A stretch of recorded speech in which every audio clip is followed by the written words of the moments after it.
Hi എല്ലാവർക്കും നമസ്കാരം. ഇന്നത്തെ വീഡിയോ റിയൂസബിൾ മെൻസ്ട്രൽ ഹൈജീൻ പ്രോഡക്ട്സിനെ പറ്റിയാണ്. ഇത് എന്തുകൊണ്ടാണ് ഞാൻ ഒരു വീഡിയോയായി ചെയ്യുന്നതെന്ന് നിങ്ങൾക്ക് അറിയില്ല എങ്കിൽ ഞാൻ ഇതിനു മുൻപ് ഇട്ടിരിക്കുന്ന ടോക്സിക് പാഡ്സിനെയും ടാമ്പോൺസിനെയും പറ്റിയുള്ള വീഡിയോ ഒന്ന് കണ്ടു നോക്കും. ഈ വീഡിയോയിൽ ഞാൻ പറയാൻ പോകുന്നത് പല തരത്തിലുള്ള റിയൂസബിൾ മെൻസ്ട്രൽ ഹൈജീൻ പ്രോഡക്ട്സിനെ പറ്റിയാണ്. അതിൽ മെയിനായിട്ട് ഫോൾഡബിൾ ആയിട്ടുള്ള ക്ലോത്ത് പാഡ്സ്, അത് എവിടുന്ന് വാങ്ങിക്കാൻ പറ്റും, അല്ലെങ്കിൽ അതെങ്ങനെ തന്നെ സ്വയം നമുക്ക് നിർമ്മിക്കാം എന്നതിനെപ്പറ്റി. പിന്നെയുള്ളത് മെൻസ്ട്രുവൽ കപ്പ്, അത് എങ്ങനെയാണ് ഉപയോഗിക്കേണ്ടത്, എന്തുകൊണ്ടാണ് ഉപയോഗിക്കേണ്ടത് എന്നതിനെ പറ്റിയിട്ടാണ് ഇന്നത്തെ വീഡിയോ. റിയൂസബിൾ പീരീഡ് പ്രോഡക്ട്സ്, ഇത് നമുക്ക് ഉപയോഗിച്ച് കഴിഞ്ഞ് കളയേണ്ട ആവശ്യമില്ല. ഇത് നമുക്ക് വീണ്ടും ഉപയോഗിക്കാവുന്നതാണ്. പല തരത്തിലുള്ള റിയൂസബിൾ പീരീഡ് പ്രോഡക്ട്സ് നമുക്കിന്ന് അവൈലബിൾ ആണ്. അതിൽ ചിലതാണ് cloth pads, interlabial pads, liners, menstrual cups, period panties, പിന്നെ നാച്ചുറൽ ടാമ്പോൺസ്. ഇനി ക്ലോത്ത് പാഡ്സ്, ഇത് പല തരത്തിലുള്ള ക്ലോത്ത് പാഡ്സ് ഇന്ന് നമുക്ക് മാർക്കറ്റിൽ പലയിടത്തും സുലഭമാണ്. ഇന്ന് ഞാൻ പറയാൻ പോകുന്നത് ഇതുപോലുള്ള ഫോൾഡബിൾ ക്ലോത്ത് പാഡ്സിനെ പറ്റിയാണ്. ഇത് നമുക്ക് ഒരു ഹാൻഡ് കർച്ചീഫ് പോലെ മടക്കാവുന്നതാണ്. അതുകൊണ്ട് തന്നെ കഴുകി വെയിലത്തിട്ട് ഉണക്കുവാൻ യാതൊരു ബുദ്ധിമുട്ടും ഇല്ല. അപ്പം നമുക്ക് ഈ ഫോൾഡബിൾ ക്ലോത്ത് പാഡ്സ് എങ്ങനെയാണ് ഉണ്ടാക്കുന്നതെന്ന് നോക്കാം.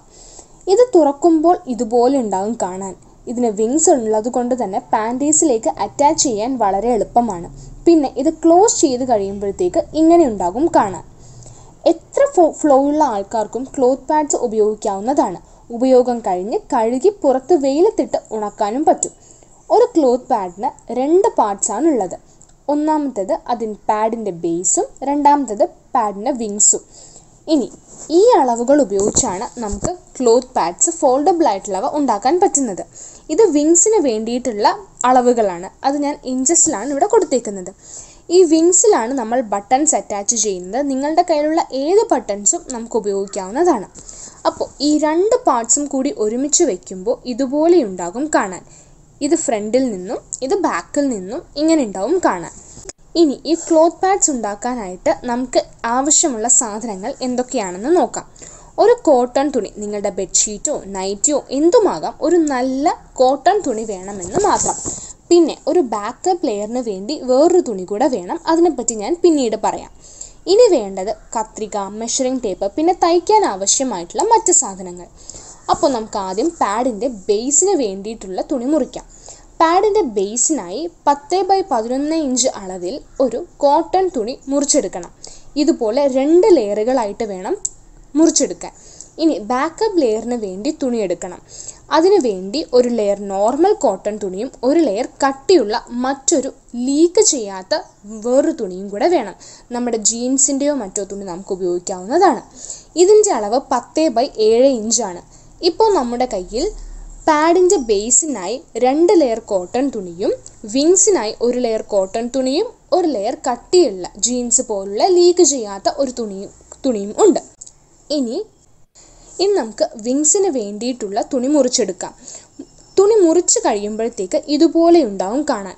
ഒരു വശത്ത് കോട്ടൻ്റെ തുണിയും മറുവശത്ത് കട്ടിയുള്ള മറ്റേ തുണിയുമായിരിക്കണം നമുക്ക് വേണ്ടത്. ഇത് രണ്ടും ഒരുമിച്ച് വെച്ചിട്ട് അതിൻ്റെ മുകളിൽ പാഡിൻ്റെ ബേസിനായി മുറിച്ച് വെച്ചിരിക്കുന്ന തുണി വെക്കണം. അത് കഴിഞ്ഞ് ഇത് ഇനി സ്റ്റിച്ച് ചെയ്യണം. വെറും 2 ലൈൻസ് ഇവിടെ രണ്ടിടത്തും സ്റ്റിച്ച് ചെയ്താൽ മതി. ഒരു വശത്ത് നിന്ന് ഇങ്ങനെയും മറുവശത്ത് നിന്ന് ഇങ്ങനെയും ഉണ്ടാവും കാണാൻ. ഇപ്പോൾ നിങ്ങൾക്ക് ഈ വിങ്സ് അടയ്ക്കാൻ പറ്റുന്നതാണ്. അപ്പോൾ നമുക്കിനി ബട്ടൺസ് പിടിപ്പിക്കാം. നിങ്ങളുടെ കയ്യിലുള്ള ഏത് ബട്ടൺസും ഉപയോഗിക്കാവുന്നതാണ്. ഇതുപോലെ ചിറ്റ് ബട്ടൺസ് ഉണ്ടെങ്കിൽ അതാവും ഏറ്റവും നല്ലത്. ഈ ബട്ടൺസ് സ്റ്റിച്ച് ചെയ്യുമ്പോൾ സൂക്ഷിക്കണം, കാരണം ഇത് അടയ്ക്കുമ്പോൾ ഒരു പേഴ്സ് പോലെ തന്നെ അടഞ്ഞു വരണം. റെഡിയാണെങ്കിൽ പാഡ് ഇതുപോലെ ഉണ്ടാകും. ഇനി ഇത് പാൻറ്റീസിലേക്ക് അറ്റാച്ച് ചെയ്യാൻ വളരെ എളുപ്പമാണ്. ഒരു നോർമൽ പ്ലാസ്റ്റിക് പാഡ് അറ്റാച്ച് ചെയ്യുന്നത് പോലെ തന്നെ നമുക്ക് ഇത് അറ്റാച്ച് ചെയ്യാവുന്നതാണ്. 6 മുതൽ 8 മണിക്കൂർ ഉപയോഗിച്ചതിന് ശേഷം ഈ പാഡ് തണുത്ത വെള്ളത്തിൽ കുറച്ചു നേരം മുക്കി വെക്കണം. ചൂടുവെള്ളമാണെങ്കിൽ ബ്ലഡ് കട്ട പിടിച്ച് സ്റ്റെയിൻ കൂടുതലായിട്ട് തുണിയിൽ തന്നെ നിൽക്കാൻ കാരണമായേക്കാം. അതുകൊണ്ട് തണുത്ത വെള്ളത്തിൽ മുക്കി വെച്ചതിന് ശേഷം ബ്ലഡ് മൊത്തം പോകുന്നതായിരിക്കും. അതിനുശേഷം നോർമലി കഴുകുന്നത് പോലെ തന്നെ ഈ ക്ലോത്ത് പാഡ് നിങ്ങൾക്ക് കഴുകാവുന്നതാണ്. പക്ഷേ അധികം സ്ട്രോങ് ആയിട്ടുള്ള സോപ്പ് ഉപയോഗിക്കാതിരിക്കുന്നതാവും നല്ലത്, കാരണം ആ കെമിക്കൽസ് വീണ്ടും നമ്മുടെ സ്കിന്നുമായി കോണ്ടാക്റ്റ് ആകും. കഴുകിക്കഴിഞ്ഞ് നിങ്ങൾക്ക് ഇത് വെയിലത്തിട്ട് ഉണക്കാവുന്നതാണ്. അപ്പോൾ അത് നന്നായി സ്റ്റെറിലൈസ്ഡ് ആകും. ഇനി നിങ്ങളുടെ ഫ്ലോ കൂടുതലാണെങ്കിൽ അതനുസരിച്ച് നിങ്ങൾക്ക് അളവുകൾ മാറ്റാവുന്നതാണ്. നോർമൽ ഫ്ലോയ്ക്കാണ് 11 ഇഞ്ച് അളവ് ഞാൻ നേരത്തെ പറഞ്ഞത്. നിങ്ങൾക്ക് അത് 6 16 ഒക്കെ ആക്കി മാറ്റാവുന്നതാണ്. പാഡിൻ്റെ ലെങ്ത് കൂടുന്നതനുസരിച്ച് നമുക്ക് കിട്ടുന്ന ഫോൾഡുകളുടെ എണ്ണവും കൂടും. ഫോൾഡ് കൂടുമ്പോൾ അത്രയും അധികം ബ്ലഡ് അബ്സോർബ് ആകും. ഇനി നിങ്ങൾ പുറത്തു പോകുമ്പോൾ ഒരു എക്സ്ട്രാ പാഡും ഒരു കവറും കരുതാവുന്നതാണ്. പാഡ് മാറുമ്പോൾ അത് കവറിലിട്ട് വീട്ടിൽ കൊണ്ടുപോയി കഴുകി ഉണക്കി പിന്നീട് വീണ്ടും ഉപയോഗിക്കാവുന്നതാണ്. നിങ്ങൾക്കിനി സ്റ്റിച്ച് ചെയ്യാൻ തോന്നുന്നില്ലെങ്കിലോ അറിയില്ലെങ്കിലോ അല്ലെങ്കിൽ സമയമില്ലെങ്കിലോ ഒക്കെ ഇതുപോലെ ഫോൾഡ് ചെയ്യാൻ പറ്റുന്ന വേറെ ക്ലോത്ത് പാഡ്സ് വാങ്ങാൻ പറ്റുന്നതാണ്. അത് ഓൺലൈനായും പലയിടത്ത് നമുക്ക് വാങ്ങാൻ സാധിക്കും. അതിൻ്റെ ചില ലിങ്കുകൾ ഞാനിവിടെ ഡിസ്ക്രിപ്ഷൻ ബോക്സിൽ കൊടുത്തിട്ടുണ്ട്. ഇനി നമ്മൾ സംസാരിക്കാൻ പോകുന്നത് മെൻസ്ട്രുവൽ കപ്പിനെ പറ്റിയിട്ടാണ്. എന്താണ് ഈ മെൻസ്ട്രുവൽ കപ്പ്? മെൻസ്ട്രുവൽ കപ്പ് അതിൻ്റെ പേര് പോലെ തന്നെ ഒരു നോർമൽ കപ്പാണ്. വളരെ ചെറുതായിട്ടുള്ള ഫ്ലെക്സിബിൾ ആയിട്ടുള്ള ഒരു കപ്പ്. ഇതിൽ ബ്ലഡ് അബ്സോർബ് ചെയ്യില്ല, പക്ഷേ പകരം ഇതിൻ്റെ അകത്ത് ബ്ലഡ് വന്ന് നിറയുകയാണ് ചെയ്യുക. ഇത് പീരീഡ് സമയത്ത് നമ്മുടെ വജൈനയുടെ ഉള്ളിലാണ് ഇരിക്കുക. ഒരു കപ്പ് നിങ്ങൾക്ക് ഏകദേശം 10 വർഷം വരെയൊക്കെ ഉപയോഗിക്കാവുന്നതാണ്. പക്ഷെ ഉപയോഗിക്കുമ്പോൾ നല്ല വൃത്തിയോടെ ഉപയോഗിക്കാൻ ശ്രദ്ധിക്കുക. കപ്പ് ഉപയോഗിക്കുന്നതിന് മുൻപായി കൈകൾ സോപ്പ് ഉപയോഗിച്ച് നല്ലതുപോലെ കഴുകണം. പീരീഡ്സ് തുടങ്ങുമ്പോഴും അതുപോലെ തന്നെ കഴിയുമ്പോഴും കപ്പ് തിളയ്ക്കുന്ന ചൂടുവെള്ളത്തിൽ ഇട്ട് സ്റ്റെറിലൈസ് ചെയ്യേണ്ടതാണ്. ഇവിടെയാണ് നമ്മൾ കപ്പ് വെക്കുന്നത്. ഇത് യുറീത്ര. ഇവിടെ കൂടെയാണ് നമ്മൾ മൂത്രമൊഴിക്കുന്നത്. ഇതാണ് വജൈന. ഇവിടെയാണ് മെൻസ്ട്രുവേഷൻ.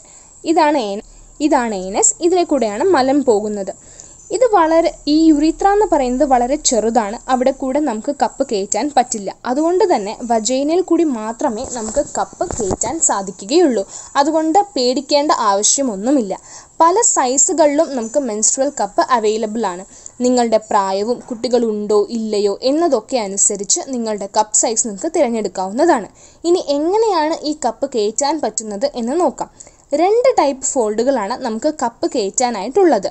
അതിൽ ഒന്നാമത്തത് സി ഫോൾഡ് അല്ലെങ്കിൽ യു ഫോൾഡ് എന്ന് പറയും. രണ്ടാമത്തത് പഞ്ച് ഡൗൺ ഫോൾഡ്. ഈ 2 ഫോൾഡുകളും ഉപയോഗിച്ചാണ് കൂടുതൽ ആൾക്കാർ മെൻസ്ട്രുവൽ കപ്പ് അകത്തേക്ക് കയറ്റാറ്.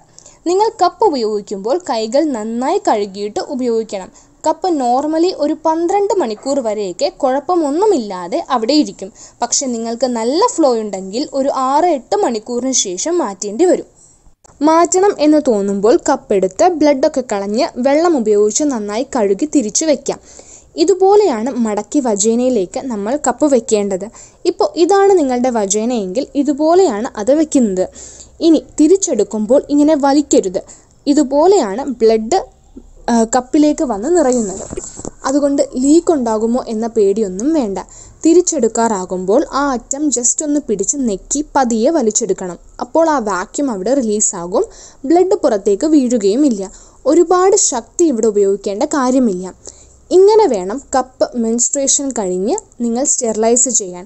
നല്ല തിളയ്ക്കുന്ന വെള്ളത്തിൽ 10 മുതൽ 15 മിനിറ്റ് ഇട്ട് സ്റ്റെറിലൈസ് ചെയ്ത് കപ്പ് ഉണക്കി ഒരു കോട്ടൺ തുണിയിലോ മറ്റോ എടുത്ത് സൂക്ഷിച്ച് വയ്ക്കാവുന്നതാണ്. മെൻസ്ട്രുവൽ പ്രോഡക്ട്സ് ഒക്കെ ഉപയോഗിക്കുമ്പോൾ നമുക്ക് ചിലവാകുന്നത് നോക്കുവാണെങ്കിൽ നോർമലി ഒരു സാനിറ്ററി പാഡ് ഉപയോഗിക്കുകയാണെന്നുണ്ടെങ്കിൽ വർഷം നിങ്ങൾക്ക് ഒരു 1200 രൂപ വരെ ചിലവാകുന്നതാണ്. ഇനി ക്ലോത്ത് പാഡ്സ് നിങ്ങൾ ഓൺലൈനായിട്ട് വാങ്ങുകയാണെന്നുണ്ടെങ്കിൽ 10 വർഷത്തിൽ നിങ്ങൾക്ക് 6000 രൂപ വരെ ചിലവാകുന്നുള്ളൂ. ഇനി അത് വീട്ടിൽ തന്നെ ഉണ്ടാക്കുകയാണെന്നുണ്ടെങ്കിൽ ഒട്ടും തന്നെ ചിലവില്ല. ഇനി മെൻസ്ട്രുവൽ കപ്പാണെങ്കിലോ 10 വർഷത്തിൽ 1500 രൂപ മാത്രമാണ് ചിലവാകുന്നത്. ഇതൊക്കെയാണ് ഇന്ത്യയിൽ അവൈലബിൾ ആയിട്ടുള്ള ചില നല്ല കപ്സിൻ്റെ ലിങ്കുകൾ. അത് ഞാൻ ഡിസ്ക്രിപ്ഷൻ ബോക്സിൽ കൊടുത്തിട്ടുണ്ട്. കപ്പ് ഉപയോഗിക്കുമ്പോൾ ശ്രദ്ധിക്കേണ്ടത് ഓരോ പ്രാവശ്യം സ്റ്റാർട്ട് ചെയ്യുമ്പോഴും അതുപോലെ തന്നെ ഓരോ പ്രാവശ്യം ഈ പീരീഡ്സിൻ്റെ സൈക്കിൾ കഴിയുമ്പോഴും നിങ്ങൾ കപ്പ് ചൂടുവെള്ളത്തിലിട്ട് സ്റ്റെറിലൈസ് ചെയ്യേണ്ടതാണ്. ഇനി പതുക്കെ വേണം കപ്പ് എടുക്കാനായി. ഓരോരുത്തർക്കും കപ്പുമായി അഡ്ജസ്റ്റ് ആവാനായിട്ട് സമയമെടുക്കും.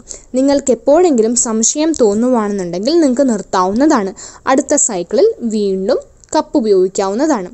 ആദ്യം പീരീഡ്സ് ഇല്ലാത്തപ്പോൾ വേണം കപ്പ് ഉപയോഗിച്ച് നോക്കാൻ. ഒരു വാട്ടർ ബേസ്ഡ് ലൂബ്രിക്കൻ വേണമെങ്കിൽ നിങ്ങൾക്ക് ഉപയോഗിക്കാവുന്നതാണ്. പക്ഷേ ഓയിൽ ബേസ്ഡ് ലൂബ്രിക്കൻസ് ഉപയോഗിക്കരുത്, കാരണം അത് നമ്മുടെ കപ്പിനെ നശിപ്പിക്കും. ആദ്യമൊക്കെ പാഡ്സ് ഒരു ബാക്കപ്പായി നിങ്ങൾക്ക് കപ്പിൻ്റെ കൂടെ ഉപയോഗിക്കാവുന്നതാണ്. അപ്പോൾ ഇന്നത്തെ വീഡിയോ നിങ്ങൾക്കെല്ലാവർക്കും ഹെൽപ്ഫുൾ ആയിട്ടുണ്ടെങ്കിൽ നിങ്ങൾക്കറിയാവുന്നവർക്ക് കൂടി ഈ വീഡിയോ ഷെയർ ചെയ്യുക. താങ്ക്